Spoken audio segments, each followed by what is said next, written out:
C'est l'homme, bien sûr, de l'ufologie. Il est là pour notre plus grand bien et notre plus grand bonheur. On en parle, c'est Pascal Fechner. Salut mon Pascal. Salut Bob, salut à tous. Je suis ravi de t'accueillir. Alors pourquoi j'ai ça? Voilà, Pascal, je te retrouve là. Voilà, je t'avais perdu. Pascal, je suis ravi de t'accueillir. Pour ceux qui ne te connaissent pas, on rappelle que tu es l'homme du Maybe Planet. Voilà, et que sur le site Maybe Planet, on a une tonne d'infos sur l'ufologie et tu es à la pointe de l'actualité là-dessus. Mon Pascal, on va revenir sur cette actualité qui j'ai lu ce que tu m'as envoyé ce matin, assez riche quand même, donc voilà, j'ai quelques soucis pour t'avoir, mais voilà, je t'ai à nouveau. Alors Pascal, on va commencer par quelque chose d'assez étonnant, ça bouge pas mal du côté des ovnis en Europe. Commencer en Europe puisque c'est un député européen, à savoir portugais, c'est Francisco Guerreiro qui a fait une allocution au Parlement européen. Concrètement, qu'est-ce qu'il dit? Il dit bien qu'on est en train de mettre en place la loi européenne sur l'espace et il dit la raquette, eh bien, c'est qu'il n'y a pas d'organisme de collecte global sur les phénomènes UAP.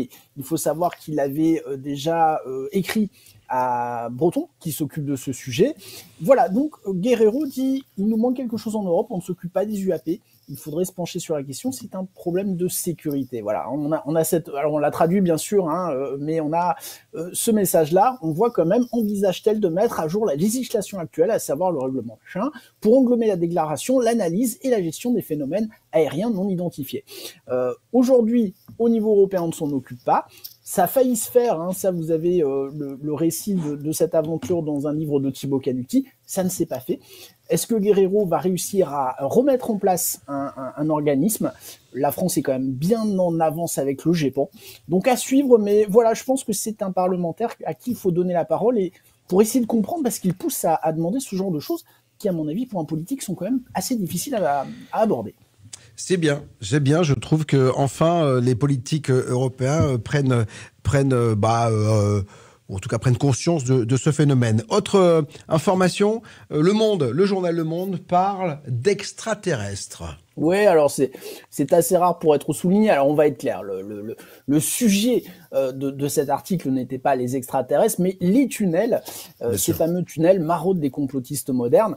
Mais quand même, alors c'est un article assez long, assez dense, on parle bien sûr du Pizzagate, ce genre de choses, hein, puisque les souterrains, c'est un petit peu la face cachée des choses. Mais dans l'article, eh bien, il est quand même indiqué qu'à partir du début du XXe siècle, les installations souterraines servent à justifier l'existence d'extraterrestres. Sur la Lune, ils vivraient cachés dans un dédale sous la surface.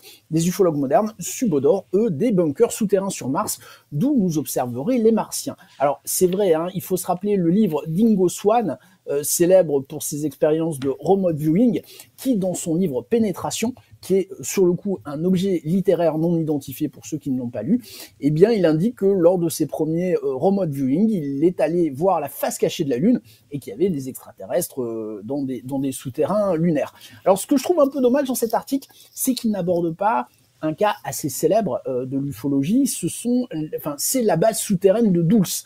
On doit cette théorie à Paul Benevitz, qui était un ufologue assez connu, qui était considéré par beaucoup quand même, hein, comme souffrant de paranoïa.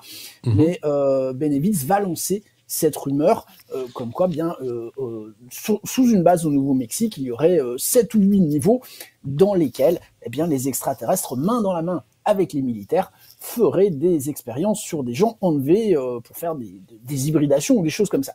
Bon, bien sûr, tout ce que dit Benevitz n'a jamais été prouvé, et on a même tendance à dire que il s'est probablement fait enfumer par des gens comme Doty, célèbre, on va dire, agent double de service de renseignement américain.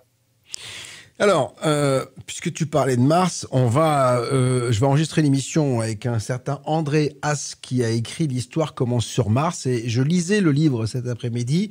Et alors, on est en pleine pareidolie parce qu'en fait, si tu veux, le livre, il y a avec les rovers Curiosity, tous les rovers qu'il y a eu, il y a eu des photos NASA, en plus des photos qu'on trouve de la NASA, hein, qui sont sur le site de la NASA.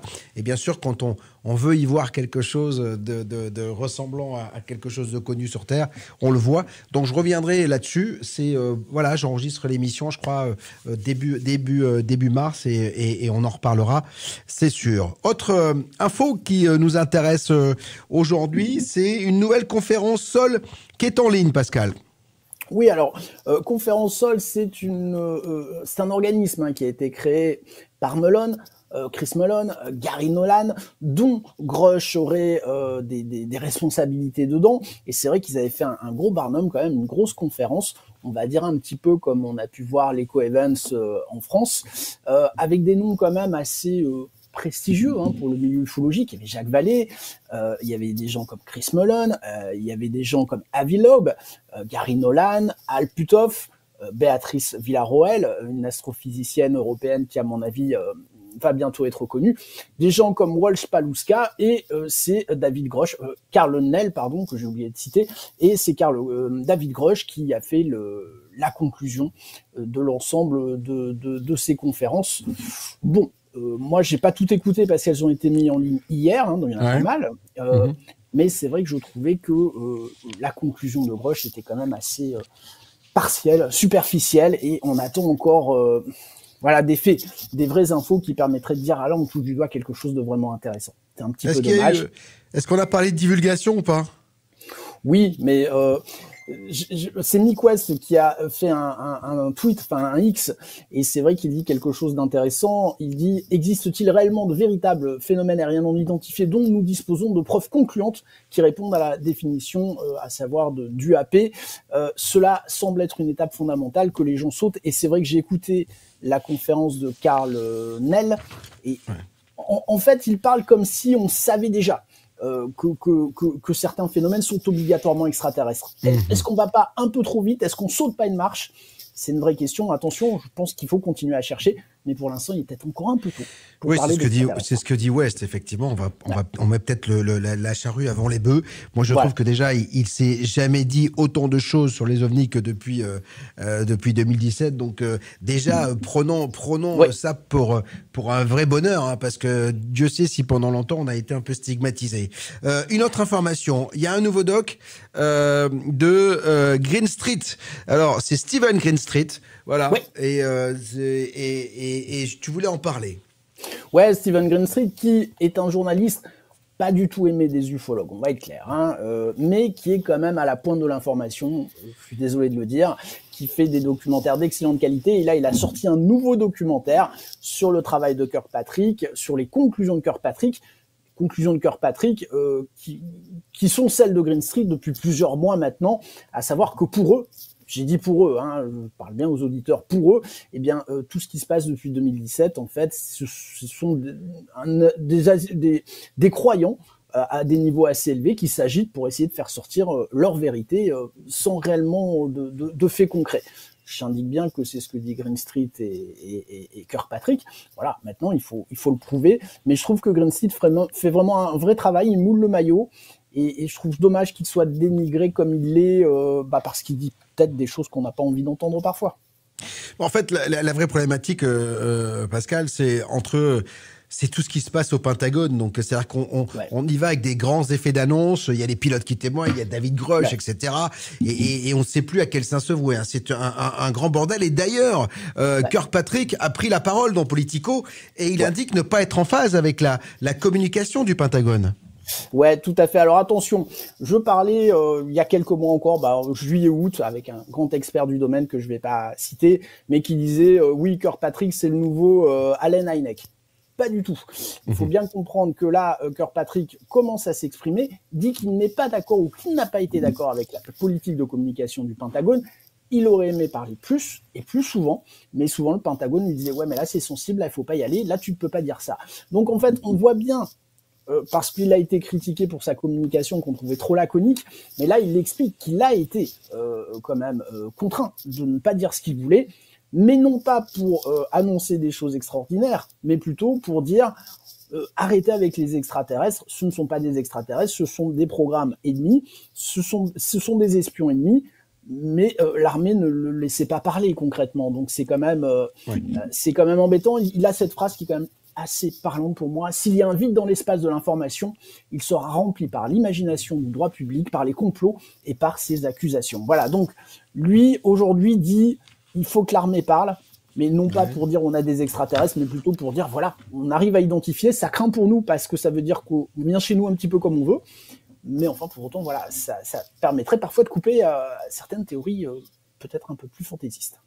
La vraie question qu'on a, c'est que je lisais, je ne sais plus, un papier il n'y a pas longtemps d'un militaire qui disait on a, quand on a un black programme ou quand on va tester un avion, on ne le fait jamais au-dessus d'un pays ennemi. Tu vois ce que je veux dire? Voilà, oui. Parce que ça paraît fou. Et d'ailleurs, on se souvient qu'il y a quand même un avion américain qui, il y a quelques années, s'était crashé et on avait récupéré le pilote et donc ça avait fait l'objet, etc. Et c'était un avion qui était en test. On voit bien que c'est dangereux. Et imaginons qu'un avion se casse la gueule sur une zone habitée alors qu'il n'est pas du pays, ça va faire, voilà, ça va faire mauvais genre. Donc c'est toujours ça qui est toujours très compliqué avec les avions ennemis, les espions, enfin. Et tu comprends que finalement, tant que l'armée ne parlera pas, que ce sera un gros bordel, parce qu'en fait, tout le monde y va de sa théorie, de sa supposition. Et attention, il peut y avoir en plus au milieu de tous ces prototypes et de ces avions espions, des engins qui viennent peut-être d'ailleurs. Donc tout ça fait un gloubi-boulga et qui alimente le paranormal, et c'est un peu compliqué de s'y retrouver. En tout cas, il y a une chose qui est sûre, c'est que Kirkpatrick, il a quand même vu un individu dans son jardin parce que, n'étant pas forcément pro-ovni à 100%, il a été menacé. Voilà, moi, c'est ce qui me gêne en ce moment, et c'est ce que certains chroniqueurs soulèvent. On a Greenwald, on a Green Street, on a Kirkpatrick. Là, il y a quand même un discours un petit peu... on n'est plus dans l'agressivité, on est dans autre chose. Il faut se rappeler qu'il y a quelques semaines, Ross Coulthard disait qu'il fallait traîner ces traîtres, il fallait les attacher à des véhicules, les faire tourner autour de Washington et les finir en les lapidant. Ça, pour moi, c'est une phrase qui aurait dû l'écarter de l'antenne de façon définitive. Sauf que Newsnation s'est empressé de l'embaucher. On voit quand même, ça c'est Green Street qui le dit, l'évangéliste OVNI, Jeremy Corbell par exemple, est un chouchou des médias grand public, apparaissant parfois quotidiennement sur plusieurs médias. Les animateurs du journaliste sourient et permettent sans critique à Corwell de promouvoir des absurdités sans fondement. On parle de guerre, on parle d'OVNI au Vietnam, il faut se mettre en colère, il faut mettre les cases de combat, il faut s'armer. Voilà, là on est sur un discours où concrètement il y a des gens qui risquent de prendre ça au pied de la lettre. Et on risque d'avoir un drame avec un fou furieux qui peut aller, par exemple, chez Kirkpatrick et l'abattre parce qu'il va estimer que c'est un traître et qu'il empêche la divulgation. Je pense qu'ils ont une responsabilité, il faut se calmer quand même, je pense. Voilà. Je trouve ça dommage ce qui est en train de se passer. Oui, et faut pas aller jusqu'à l'agressivité parce que effectivement, ça reste quand même jusqu'à l'appel d'expertise. Ouais. C'est un appel. Enfin, je suis désolé, mais appel aux armes, ça veut dire quoi? Ça veut dire qu'il faut s'armer, ça veut dire qu'il faut, quoi? Il faut buter les mecs. Enfin, c'est pas possible, tu vois. Enfin, ça, c'est quelque chose qui pour moi est inadmissible. Autant.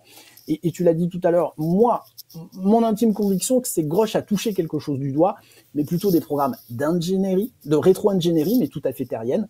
Et c'est en ça que l'armée lui a dit, mais tu n'iras pas dans ces programmes-là, on ne donnera pas l'info. Il a transformé ça en rétro-ingénierie extraterrestre. On verra ce que nous dit l'avenir, on verra qui aura raison. Mais voilà, il faut pas tout passer par ses filtres personnels et faire passer ses rêves pour des réalités. On va finir avec quelque chose de léger. L'école Condé de Nice. Alors là, moi, ça m'a fait plaisir et ça me fait plaisir de terminer avec ça, Pascal. Ouais, c'est chouette. Alors on est tombé sur ce visuel ce week-end. C'est nos amis de Shimmer & Co qui l'ont partagé. C'est des élèves de l'école de Condé. C'est une école de design à Nice. On essaie de les identifier pour avoir le responsable de projet et les élèves qui ont fait ni plus ni moins un menu extraterrestre qu'ils ont appelé Z51. Donc je me dis c'est peut-être ça la solution pour qu'ils viennent nous parler, c'est peut-être de leur offrir de la bouffe de qualité qui va leur plaire. Voilà, j'ai trouvé l'idée chouette, le visuel est super réussi. Donc voilà, c'est des bonnes initiatives, ça je trouve, voilà, c'est positif. c'est sympa. Et puis ça permet, l'air de rien, d'en discuter, d'ouvrir le débat. À savoir si vous êtes dans l'univers. Mange-t-il des hamburgers? Que met-il dedans? Et en plus, c'est très grand public, donc c'est plutôt une bonne chose. Donc voilà. Bon, écoute, merci Pascal d'avoir été avec nous ce soir, une nouvelle fois sur BTLV pour cette revue de presse. On se retrouve dans 15 jours, bien sûr, pour d'autres aventures. À bientôt. Avec plaisir. Ciao, Salut. ciao. Ciao, ciao. Merci.